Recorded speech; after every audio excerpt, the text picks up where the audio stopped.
21M 스타게이트를 해달라고 해가지고 조금 찾아왔습니다. 스타게이트 토큰은 크로스체인 스왑이에요. 스왑이면서 이제 디파이 하는 건데, 이제 크로스체인이고 얘네가 표방하는 게 이제 레이어 제로. 레이어 제로라 하면 이제 체인에 국한되지 않고 여러 가지 체인을 서로 돌아다니면서 그 자산 이동이 편안하게 할 수 있게 만드는 그런 거를 말하는 거죠. 대부분의 인터체인은, 아니, 대부분의 그 코인들은 이더리움을 거의 메인으로 하고 있습니다. 그러니까 크로스 체인이라고 해도 이더를 기반으로 이더리움 뎁들, 이더리움에 있는 디파이를 기반으로 해서 이제 자기네 체인들을 섞는 그런 개념인데, 스타게이트 같은 경우에는 어, 여러 가지 체인들을 굉장히 많이 섞었다고 볼 수 있죠. 그리고 얘네들이 그 피나 그 속도에 있어서 자신들이 가장 빠르다, 그리고 가장 저렴하다, 뭐 이런 거를 내세우고 있습니다.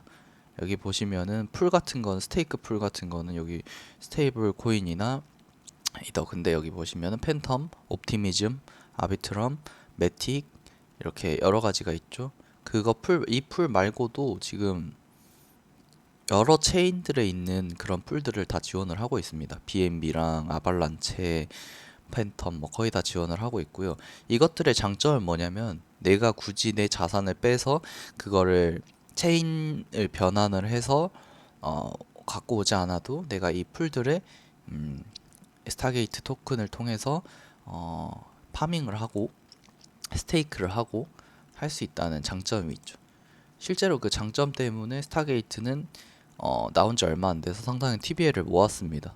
TBL을 모았고, 지금 유동성이 많이 말라 있는 상태인데도 불구하고 5억 4천 달러, 5억 4천만 달러 정도의 TBL을 가지고 있죠. 가격 같은 경우에는 굉장히 많이 떨어졌어요. 근데 이거는 떨어질 수밖에 없는 게, 어, 가격이 떨어질 수밖에 없는 게, 원래 상장하고 나서 이건 물량이 계속 풀리게 돼 있습니다. 이 스타게이트 파이낸스라는 이 토큰 자체는 이 스타게이트라는 이 시스템을 돌아가는 거버넌스 토큰이에요. 거버넌스 토큰이기 때문에 여기 보시면 스테이킹 같은 걸 하고 투표를 통해서 이 스타게이트 프로그램을 어떻게 발전시켜 나갈지를 고민하는 거기 때문에 계속 물량은 풀리게 되고, 특히 초반에는 적은 물량이 풀리기 때문에 굉장히 많은 물량을 풉니다. 그래서 현재 1억 3,500만 개의 유통량을 가지고 있고, 계속 물량이 풀려서 총 10억 개까지 물량을 가지기 때문에 가격적인 면에서는 떨어지는 게 당연해요.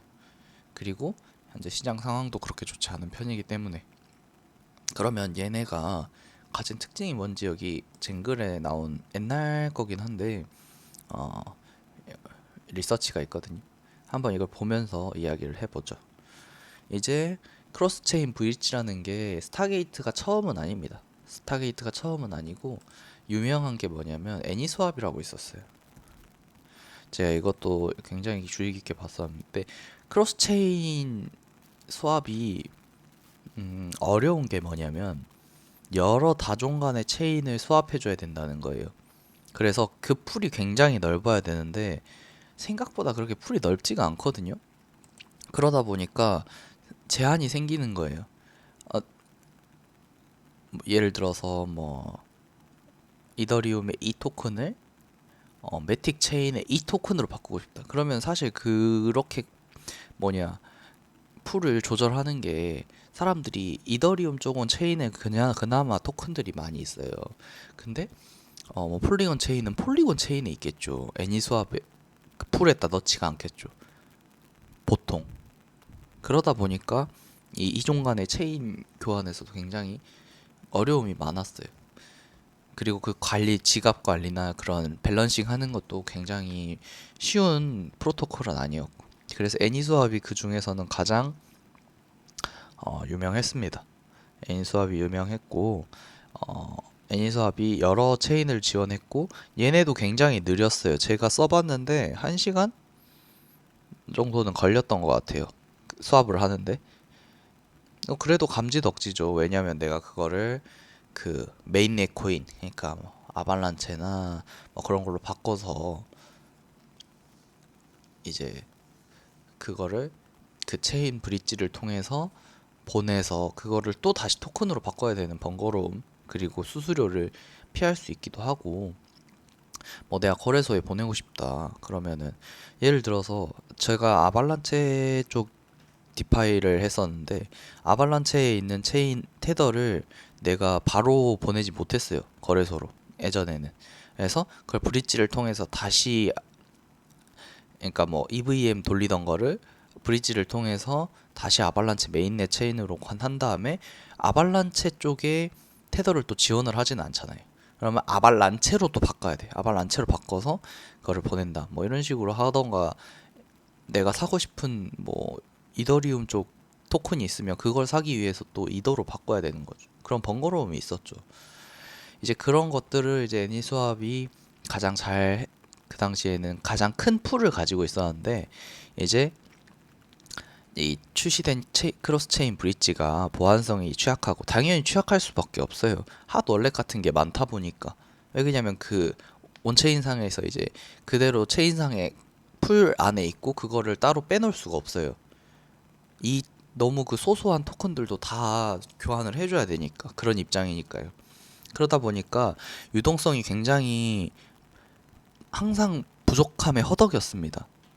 그게 가장 큰 문제였는데, 이제 스타게이트는 즉각적인 완결성, 통합 등 유동성, 그리고 네이티브 자산의 전송을 만족하는, 그러면서 보안성까지 확보했다 라는 게 이 얘네들의 핵심이에요. 자기네들의 그런 캐치프라이즈 같은 겁니다. 실제로 그래서 TBL이 굉장히 높게 인기를 구현했는데, 이거는 사실 초반에 스테이블 코인에 대해서 스타게이트 토큰을 좀 많이 줬었어요. 뿌렸었어요. 그것도 있어요. 그 영향도 있기 때문에 뭐 이게 엄청나서 그렇다고 보기에는 좀 어려운 면이 있습니다. 크로스체인 브릿지라는 거는 뭐 아시는 분은 아시겠지만, 말이 어렵지 엄청 쉬워요. 말 그대로 예전에, 그러니까 그냥 브릿지라는 거는 다른 체인 간, 이종 간의 체인을 연결해 주는데, 이제 크로스 체인 브릿지라는 거는 너 나가 아니라 너 나 얘 쟤 뭐 다 같이 섞어서 연결을 해 준다는 거예요. 그게 그냥 크로스 체인 브릿지라고 보시면 됩니다.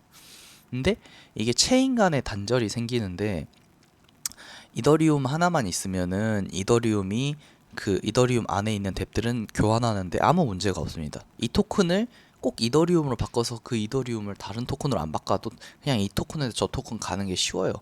그 안에서 알아서 그 이더리움 바꿔서 수합을 해주지 않습니까? 근데 이제 다중 블록체인이라는 거는, 예를 들어서 여기가 이더리움이에요, 여기가 BNB예요, 여기 아발란체예요, 이게 솔라나예요.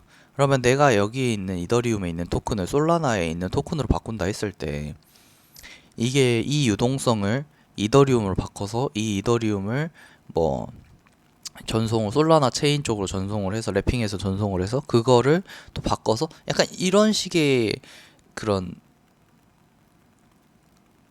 과정이 필요하단 말이죠. 그러면 유동성이 굉장히 낮고, 이 사람들이 그 안에 가지고 있지가 않아서 파편화된다는 겁니다. 그게 어려운 말이 아니고 그냥 쪼각쪼각 나 있어서 제대로 연결이 안 된다는 거예요.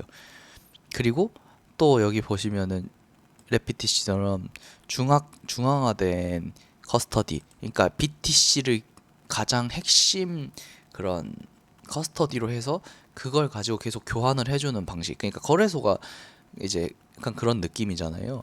그러니까 비트코인 옛날의 거래소, 지금은 테더를 많이 쓰지만 비트코인을 가지고 와서 그 비트코인을 가지고 이제 모든 토큰들을 거래하는, 비트코인이 비트코인 체인 안에 뭐 토큰이 있는 게 아님에도 불구하고 그런 식으로 했었죠. 그런 느낌으로 이제 중앙화된 커스터디에 의존하게 되면은 이제 보안성이 굉장히 낮아집니다. 이 보안성이 낮아진다는 거는, 이 유동성 있는 지갑들은 항상 온체인 데이터이기 때문에 해커들이 그거를 공격하기가 쉬워요. 입출금이 많고 거기에 컨트랙트로 의해서 계속 작동되면서 돈이 나가고 들어가고 이래 버리면 굉장히 취약할 수가 있습니다. 그래서 실제로 솔라나 이드루인 브릿지 웜홀도 그런 식으로 해킹을 당했죠. 이제 얘네는 스타게이트 개발사 에이로제온 랩스는 이 해결하진 트릴레마를 존재한다. 그리고 그거를 자기네들이 해결하겠다. 이게 되면은 좋죠.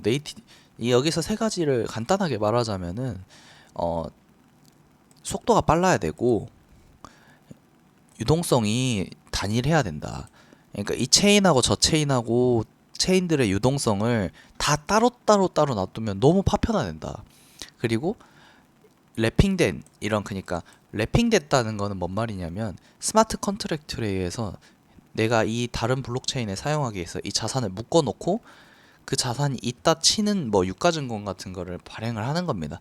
그래서 그거에 대한 현물을 다시 그 증권을 가져오게 되면 그 증권은 파기되고 현물로 다시 교환하는 그런 방식을 이제 랩핑 방식인데, 얘네는 이제 진짜 BTC를 가지고 해야 된다. 뭐 이런 거를 주장을 하는 겁니다. 그래서 얘네는 델타 알고리즘이라는 걸 통해서 이 트릴레마를 해결하겠다라고 했어요. 저도 이게 정확하게 어떤 느낌인지 모르겠는데, 그러니까 정확하게 이 기술이 완전히 뭐 완벽하게 좋다 약간 이런 거는 모르겠는데, 얘네가 말하는 거는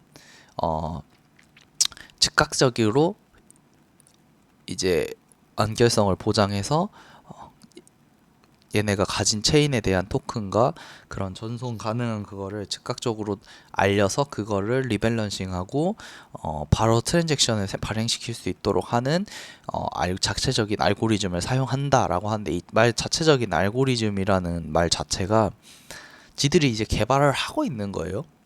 예. 그렇기 때문에 뭔가 증명된 그런 것은 아닙니다. 그래서 얘네가 델타 알고리즘을 해서 이 알고리즘, 자기네 알고리즘을 통해서 계속 리밸런싱을 해서 그 체인 간의 유동성을 파편화되는 걸 막고 즉각적인 전송을 가능하게 하고 뭐 랩핑이나 이런 과정을 거치지 않게 한다. 뭐 이런 내용을 가지고 있는 거죠.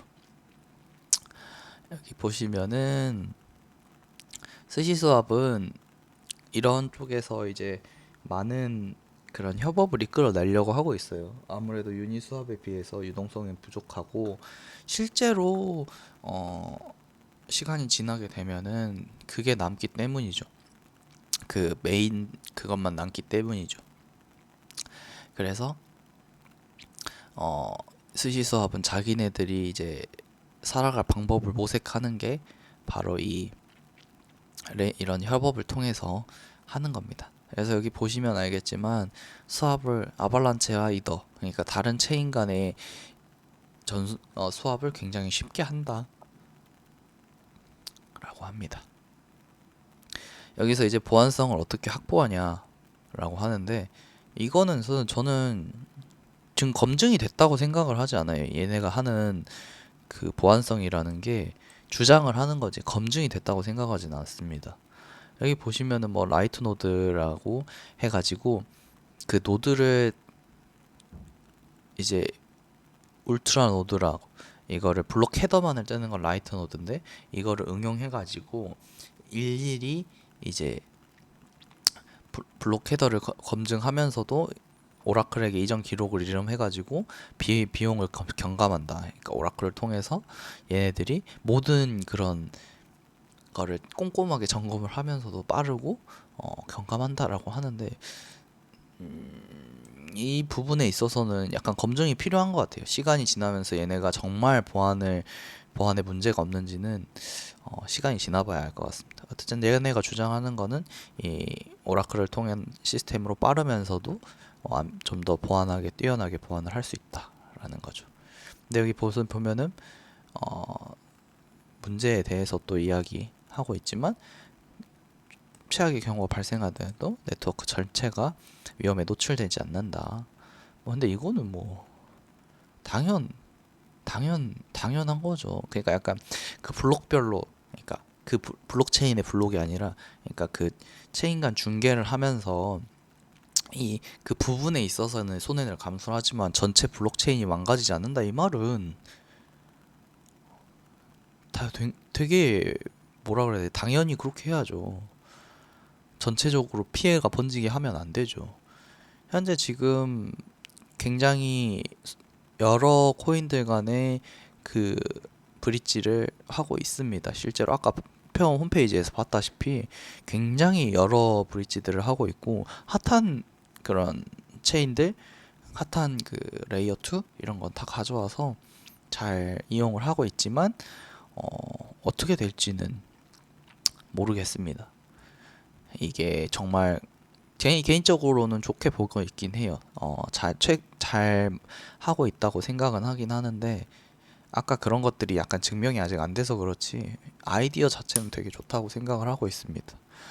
그리고 STG는 또 스타게이트 토큰은 또 이제 수수료가 적다 뭐 이런 걸 하고 빠르다 그런 거를 이제 주장을 하고 있거든요. 근데 저는 이것도 약간 애매하다고 생각되는 게 애니수합 같은 경우에는 아까 봤던 애니수합 같은 경우에는 수수료가 꽤 상당합니다.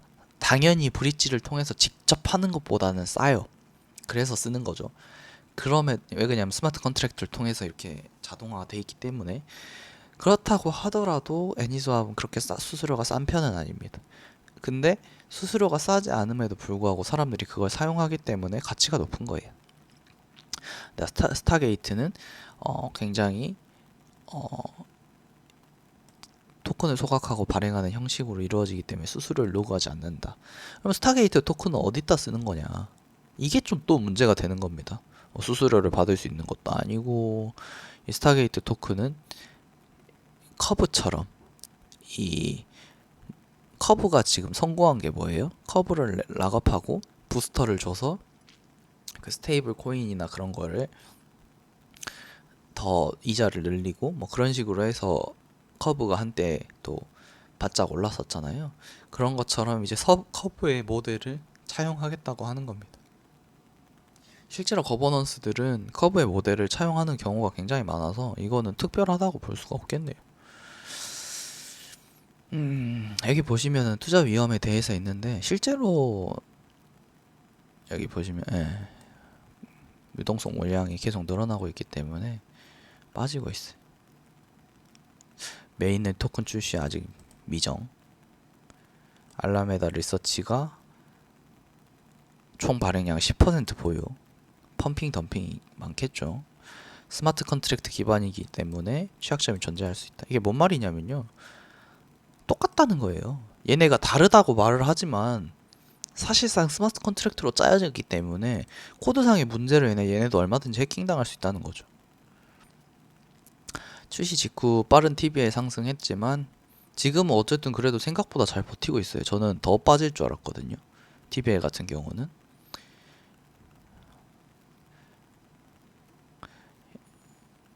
그 밖에 이런 여러 가지 문제들이 있습니다.